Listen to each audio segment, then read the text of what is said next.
এই যে দরবেশ, কি হবে তারা টাকা দিয়ে? এখন তো ঠেপে পচা ডিম খাচ্ছে। বিসমিল্লাহির রহমানির রহিম। পরিবেশনায় ও পরিচালনায় দিক দিগন্ত। দুনিয়ায় যারা মাল সম্পদ, অর্থ সম্পদ শুধু জমা করে আর কি করে সংরক্ষণ করা যায় এই চিন্তা ভাবনায় থাকে। এই 15.5 বছরে যারা টাকা পয়সা জমিয়েছে, আপনি দেখেন তাদের দিকে, কোনদিন ঘোর অক্ষরও ভেবেছিল যে এভাবে আমার হঠাৎ করে হারিয়ে যাবে? ভাবে না। যারা জমা করেছেন বৈধ অবৈধ না দেখে শুধু জমিয়েছেন, শুধু স্থায়ী করার চিন্তা। দেশে জায়গা নেই, বেগম পাড়া বানিয়েছে, সুইস ব্যাংকে রেখেছে টাকা। অনেকের কত টাকা সে নিজেও জানে না। এখন কিছু কিছু মানুষ ধরা পড়ছে, দেখছেন না? বালিশের ভেতরে টাকা, ফ্রিজে টাকা। একটা মানুষের চলতে কত টাকা লাগে বলেন তো? এই যে দরবেশ, কি হবে তারা টাকা দিয়ে? বলেন। এখন তো ঠেপে পচা ডিম খাচ্ছে। এত টাকার মালিক বাংলাদেশে, ধনীর তালিকায় সে লোকটা 1 নম্বরে, অথচ আদালতে তুলতে গেলে এই মানুষটাকে ডিম মারছে। কত বড় রাগ হলে আদালতে তোলার সময় মানুষের লাথি মারে বলেন। আমরা তো নিয়েছিলাম আদালতে, আমাদেরকেও নিয়েছে ওইভাবে, মাথায় দড়ি দিয়ে, হাতে হ্যান্ডকাপ দিয়ে, মনে হচ্ছে ছাগল গরু নিয়ে যাচ্ছে।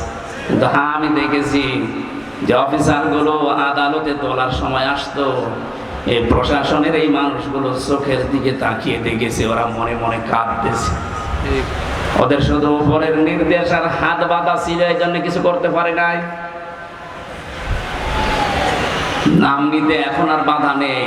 গারদখানায় বহু অফিসারকে আমি পেয়েছিলাম মুসলিম, ওরা নিজেরা চুরি করে যায় নামাজ নিয়ে এসে আমার বলতো, হুজুর আপনি নামাজ পড়ি নেন।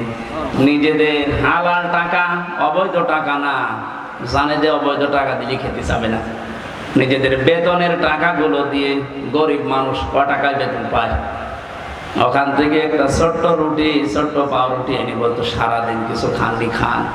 কঠিন বিপদের সময় যে মানুষগুলো সাহায্য করেছিল, বিশেষ করে আমার আব্দুল আলিম কারাগারের ভেতরে এবং ওই গারদখানায়, ওই মানুষগুলোর জন্য এমনিতেই মন থেকে কান্না চলে আসে। দোয়া করি, আল্লাহ তুমি তাদেরকে সর্বোচ্চ জায়গায় পৌঁছিয়ে দাও, তাদের জীবনের অভাবগুলো দূর করে দাও।